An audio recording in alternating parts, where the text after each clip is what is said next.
We love you, be however you choose to be. Our love for you is not dependent upon your behavior. Our love for you is unconditional.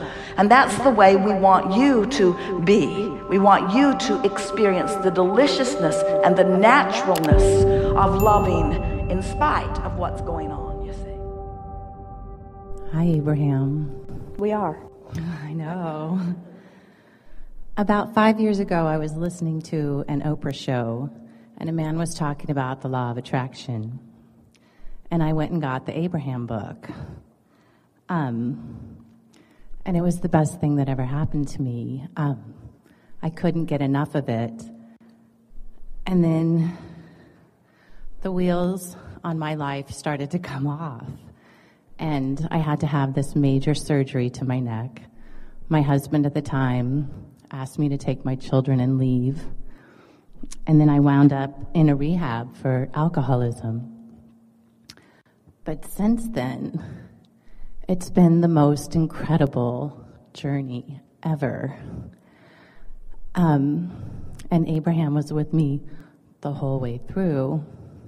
So are you saying that, sort of like we were talking to our sweet mother who was talking about her sweet 5-year-old, that sometimes, even though you're asking with great desire, that it takes a little while for answers to settle in a way that you can process them and really know that you've got control of your own experience? Absolutely. Yeah. It was really reassuring when I heard you tell the story about the ship going through the locks, and I found that so relatable that it's been a slow, sweet, wonderful process. A quantum leap to where I was 4 years ago would have been too much. I just enjoy it so much. So I've learned so many things. I meditate. I do the process that you talk about, being aware that non-physical energy is focused on me. And do you realize the perfection of the message that is happening today and your readiness to receive it fully and what that means to what's coming next for you? In other words, can you feel how everything that we've been saying today, which is really, really right out there on the leading edge, that you're feeling such deep resonance with it because you're ready for this new understanding? Yes. Yeah. Yeah, and I'm understanding what you mean when you talk about getting out in front of the process. And I'm learning getting out ahead of the manifestation. Right. Because if you're not ahead of the manifestation dominates your vibration and the momentum just keeps being like it is. But you have the ability to get ahead of the manifestation and then lead the manifestation rather than the manifestation leading you. That's what this whole discussion has been about today. Yeah.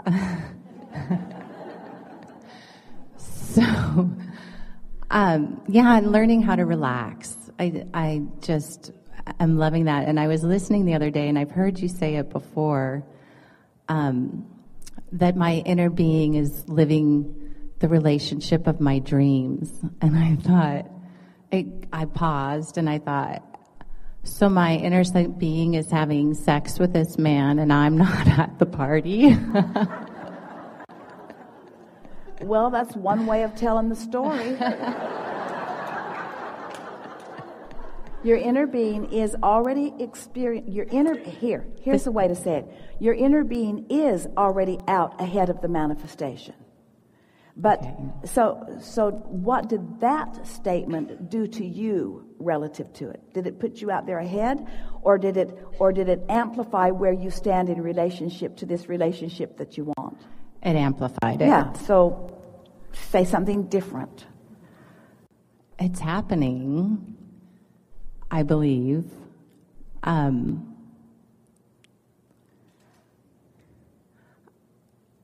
get... There's a part of me, it's sort of like the gentleman that was talking earlier about almost being afraid of how wonderful I believe something will be. Well, you can feel inner pressure when you get yourself in that place. And that's when you want to change the subject. Okay. Because if you believe, and we can feel that you're close to knowing this, knowing it on some subjects better than others. But if you really accept that asking is step one and that it's done, and that answering is step two and that it is done, and that your work really is to have open pipes, and that your odds of having an open pipe on a subject that you haven't been beating to death are better than staying on a subject that you've really been caring, because the subjects that you care about, you've been thinking about, and you've established momentum that isn't serving you.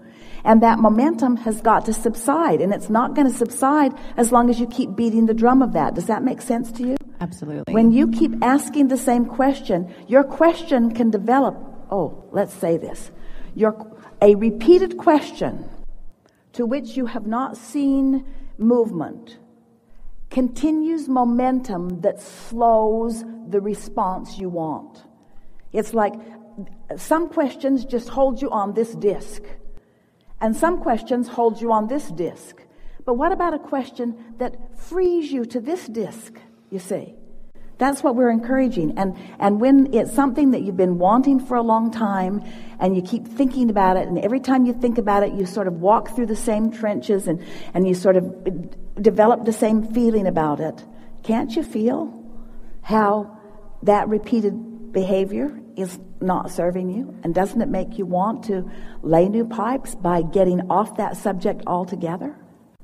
You see, what's tripping you up, and it trips a lot of people up, you keep thinking that if you can ask with enough clarity and enough justification and rationalization, if you can just convince the universe of your worthiness, that finally the universe is going to give in like your mother sometimes did and give you what you want.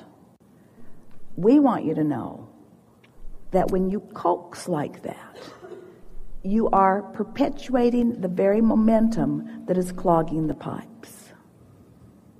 So you might as well just get off of it and start looking for the evidence of all of the things that are working out for you. And you went down a list of it with us. We know that you're good at that.